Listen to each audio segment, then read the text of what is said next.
इस लड़के ने गलती से बीन्स को टेबल पर गिरा दिया, जिससे लड़की का चेहरा बदल जाता है और वह झट से उठ खड़ी होती है। लेकिन उसने देखा महिला का चेहरा ठंडा था और उसने उन्हें बुरी नजर से देखा। फिर उसने अपने बालों को बांधा और फिर लड़की को जोर से थप्पड़ मारा। महिला ने उसकी गर्दन दबा दी।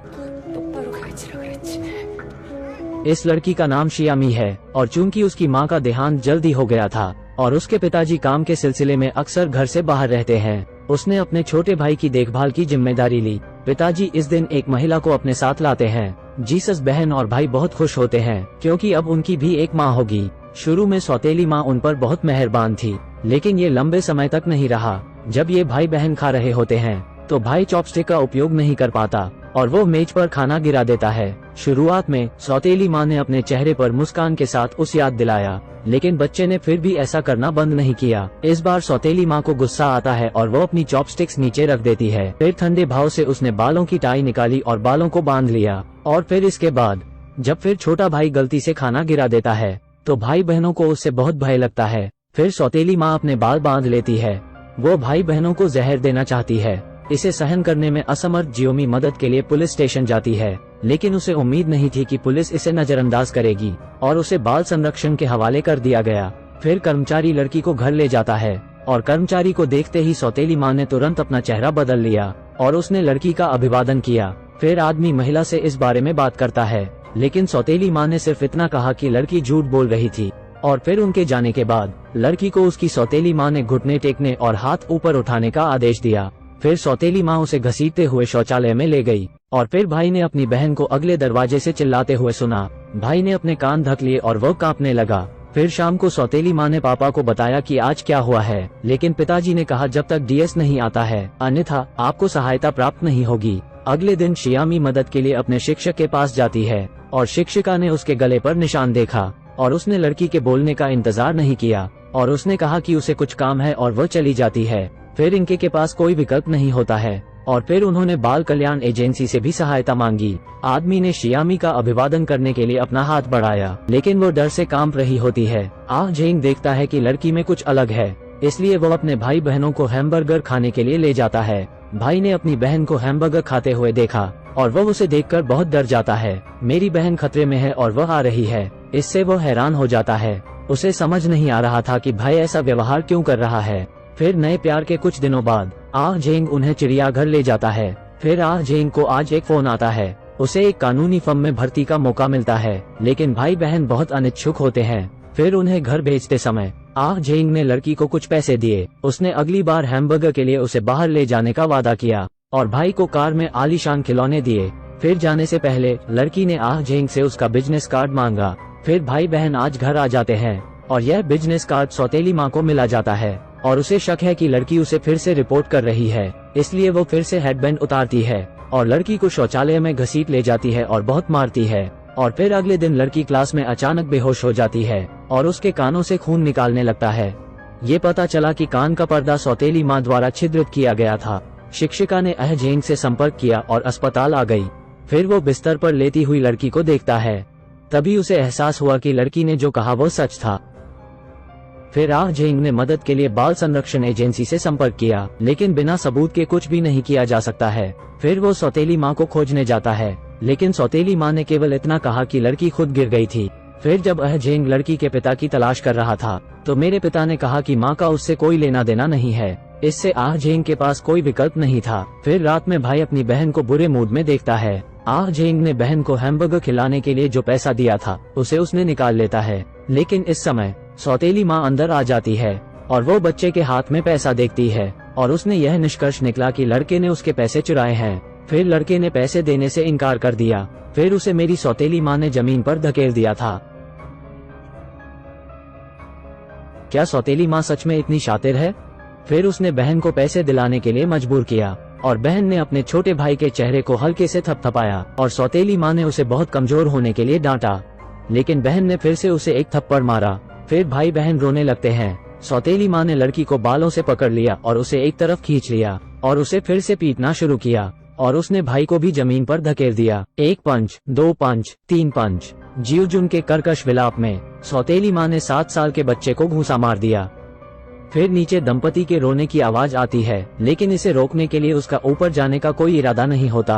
पड़ोसी भी वहाँ से गुजर रहे होते हैं, लेकिन इससे उनको कोई मतलब नहीं होता। फिर देर रात युवती कमरे से फरार हो जाती है। उसे मां द्वारा कुचला और मारा गया था और उसके हाथ में मौजूद पैसे भी फट जाते हैं। कहीं जाने का ठिकाना न होने के कारण वो जमीन पर गिर पड़ी। आह जेंग को खबर मिली और वो अस्पताल पहुंचा और लड़का पहले से ही मरा हुआ होता है। आह जेंग को घटना का कारण पता चलता है और उसने खुद को दोषी ठहराया और वो जोर जोर से रोने लगता है। लड़की सौतेली माँ से बहुत डरती है और लड़की स्वीकार करती है कि यह उसका भाई जिंदा है। ठीक उसी तरह लड़की को पुलिस ले जाती है। 10 वर्षीय बहन और 7 वर्षीय भाई घटना जल्दी से पूरे देश में फैल जाती है, लेकिन बच्ची की उम्र महज 10 साल होती है और उसे जल्द ही घर छोड़ा जाएगा ताकि भाई बहनों को न्याय मिल सके। आह जेंग ने एक लॉ फर्म में अपना उच्च वेतन वाला करियर छोड़ दिया और वो लड़की से खोजने के लिए स्कूल जाता है, लेकिन लड़की अब उस पर भरोसा नहीं करती। आह जेंग हैमबर्गर की दुकान के सामने बैठ गया और उसे पछतावा हुआ, लेकिन आह जेंग ने हार नहीं मानी और उसने जानकारी जुटाने के लिए बाल संरक्षण एजेंसियों के सहयोगियों से संपर्क किया और पुलिस फोरेंसिक डॉक्टर के पास गई और पोस्टमार्टम रिपोर्ट ली और 8 मौत का कारण बाहरी ताकत से आंतों का फटना था। 10 साल की बच्ची के लिए ये ताकत होना लगभग नामुमकिन है। आह जेंग ने इसके आधार पर अपील शुरू की और एफ कोर्ट का सम्मन सौतेली माँ को भेजा गया था। सौतेली माँ ने अंदर आकर लड़की को जोर से पीटा। फिर आदमी बहादुरी से खड़ा हो गया और सौतेली माँ की पहचान करने के लिए आह जेंग ने अपने सहपाठी फैटी से मदद मांगी। वो लड़की को हर दिन एक उपहार देने के लिए जाने लगा और आज लड़की ने आखिरकार दरवाजा खोल दिया और उसने अपने सहपाठी से वो तोहफा ले लिया। अप्रत्याशित रूप से लड़की अपनी सौतेली माँ के दबाव में एक स्वीकारोक्ति लिख रही है और तब लड़की को अपने बैग में एक वॉकमैन मिला।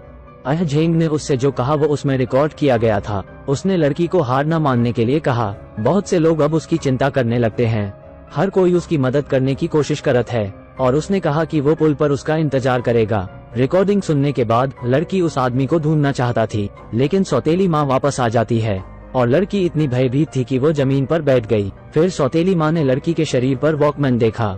वो लड़की को पकड़ लेती है और उसे दूर ले जाना चाहती है, लेकिन लड़की अनिच्छुक होती है। फिर सौतेली माँ ने उसे जमीन पर पटक दिया। फिर सौतेली माँ द्वारा उसे जमीन से खींच लिया गया।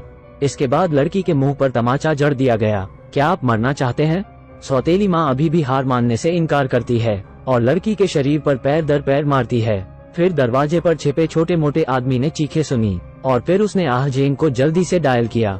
फिर आह जेंग हताश होकर लड़की के घर की ओर भागा और लड़की को माँ द्वारा हराया जाता है। सौतेली माँ की पिटाई से बच्ची उठ नहीं पा रही थी। सौतेली माँ लात मारकर उसकी छोटी बच्ची को पकड़ लेती है।